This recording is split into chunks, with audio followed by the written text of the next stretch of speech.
I'm Sepi Golzari-Munro and I'm in the E-FWD studio in Edinburgh.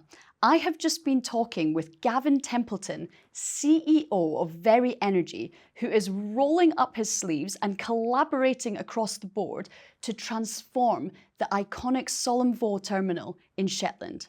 Let's find out more. Now, Gavin, this is not the first time we met. We've known each other for around a decade. I first met you when you were working at the Green Investment Bank. So before we dive into the work of Veri Energy, I just want you to take us all on a bit of a journey on where you've been since then. Sure. I mean, I think given the context of where I am now, it maybe winding a wee bit further back than that, and actually started my life in the oil and gas business. So I did chemical engineering at university and came out into the oil business on the supply side. And I worked as a trader, oil and gas trader for BP. And then I moved into investment banking. And at that time, the carbon emissions market was just kicking off the European emissions trading scheme. And I was asked, as well as doing energy trading, I was asked to say, well, could you look at this new carbon market? And I think that was my first step into sustainability. And I got really excited and enthused about the opportunity. We were investing in India and China and South America and South Africa. And I really caught the sustainability bug and really been working in that ever since for the last 25 years. Obviously, you mentioned the opportunity to work at the Green Investment Bank, which was really pioneering as an institution in terms of the opportunity to decarbonise. I mean, I suppose at a moment where there was a big consensus about the opportunity and the excitement about the opportunity. And then from there moved into Macquarie when I acquired the Green Investment Bank, worked as an advisor in emerging market. And I said latterly I was working as an advisor. And a couple of things I was working on, again, got me really engaged. The first of those was the just energy transition, really the kind of birth of the just energy transition partnerships, which first started in South Africa and then moved on to Indonesia and Vietnam. And that was really about coal transition. And also I did a piece of work where I was privileged to work with the First Minister on something called the Investor Panel, which was looking at the opportunity for infrastructure investment. And I guess one of the things that understood from that work was that to be slightly unfair to politicians, they're very focused on cutting ribbons on new things, as opposed to protecting what they have. And I was thinking, my one eye on operations and maintenance expertise that exists in the oil industry in Aberdeen, and the transferability of that expertise into floating offshore wind, into carbon capture. So when the opportunity came up to lead Veri Energy, and we can come on to that in a minute, those things came together. And that opportunity, again, going back to the Green Investment Bank, to get my hands dirty again, right? I wanted to do it. I didn't want to advise on it. I wanted to get back close and actually doing the stuff. So let's dive into the work of Veri Energy. You're working at Sullom Voe Terminal in Shetland.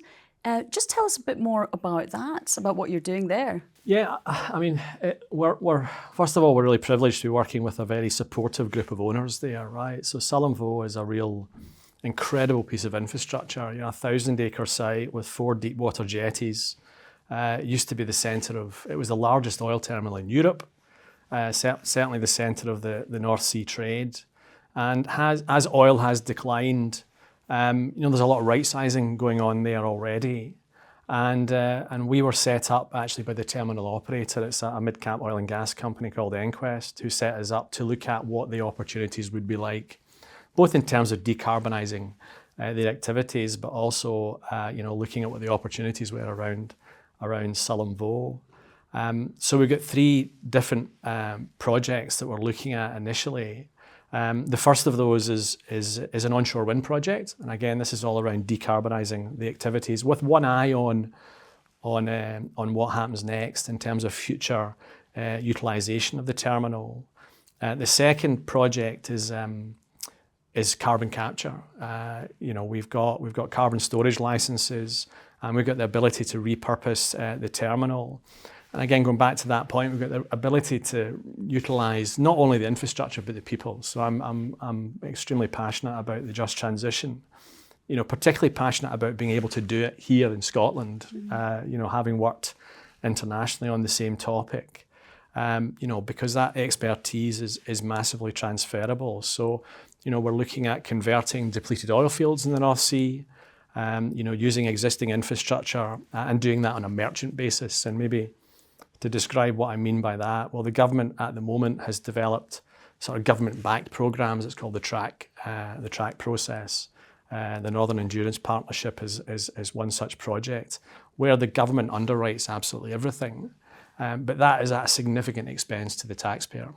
So what we are wanting to do is develop a process where we aren't leaning on the taxpayer to such an extent, and we can develop a fully commercial model to transport emissions to SVT, Sullom Voe Terminal, SVT, via ship, and then transfer them via pipeline up to these depleted oil fields. And the third project, I'll come to that, is actually looking at the ability to develop hydrogen derivatives. So, you know, I mentioned the onshore wind project. Onshore wind, for us, it's a no-brainer at the terminal because it's cheaper. That's the first thing to say. It's cheaper power, so we can reduce the operating expenses at the terminal on day one when we put these turbines up. And Shetland is blessed with the most, it's the most productive wind resource in the whole of Europe. I mean, I think the most productive wind farm in Europe is actually in the Shetland Islands. And, the ability to create green hydrogen from that wind resource is there. Combine that with biogenic CO2, which is CO2 that comes from biomass. And again, I mentioned the carbon storage project, and we're looking to import biogenic CO2 as part of that. And then in combination with the infrastructure we have and the expertise, again, I'll go back to that, human capital, that's a critical point.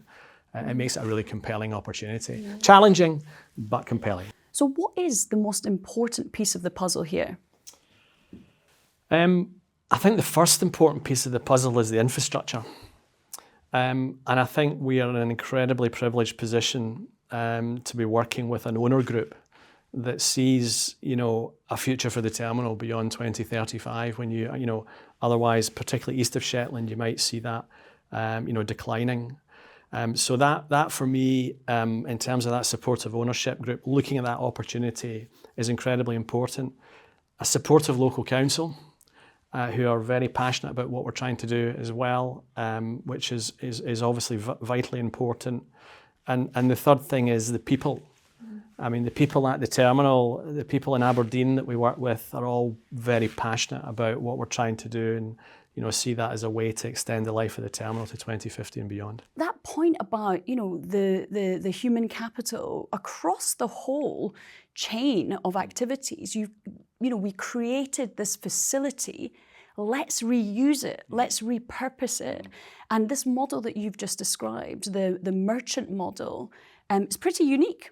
Yeah, I mean, all this is extremely cutting edge in terms of what we're trying to do. Obviously, onshore wind isn't, but for the carbon storage opportunity and the hydrogen derivatives opportunity, it is all very new. But we are relying on the ingenuity and expertise that exists from the oil and gas industry, right? That world-class expertise that exists to be able to solve these problems. So that's what's really exciting about it. And as we see the North Sea in decline, again, I'm very passionate about trying to find a path to ensure that we don't lose that resource, right? Because we're seeing it in action now. We're seeing people leaving for opportunities in oil and gas elsewhere in the world. So from my perspective, we need to keep our foot in the accelerator and try and develop these things as quickly as possible. I guess one of the advantages of merchant, because we're not under the government umbrella, we can move quickly. We don't have potentially that encumbrance that is when you're working with government. Sometimes it takes time. They've been underpinning the track process, and it's complicated for sure. But hopefully we can be a little bit more nimble in terms of how we approach that to develop these things to ensure that we can pull that resource to these new opportunities. Well, I think there's an absolutely fascinating opportunity, and it's really brilliant to have you as part of the E-FWD membership, because exactly what we're trying to do here with this community, and in fact we're already doing it, is bringing together the people that need to have the challenging conversations, that need to have the difficult conversations, because whilst it's necessary to push from the sides of, wanting targets and, ambition, and that is absolutely necessary, it's not sufficient. We need to move to the next level of actually working in partnership and collaboration to make sure that we all use the skills that we've got here in Scotland for a truly just transition. So in terms of being part of the membership community of E-FWD, what do you feel that you really gain from it? So I guess my introduction was meeting Owen, and I was extremely impressed by that focus on action. I want action. I mean, this is why I'm back at Veri. This is why I'm doing it at Veri, because advising on things and telling people what you think is, you know, I talk about getting 80% of the way to a problem if you're lucky. Yeah. Whereas I was craving to get 100% again. And I got that in the passion that I heard from Owen, and then the interactions I've had with the team so far, you know, and even looking at other people's videos online.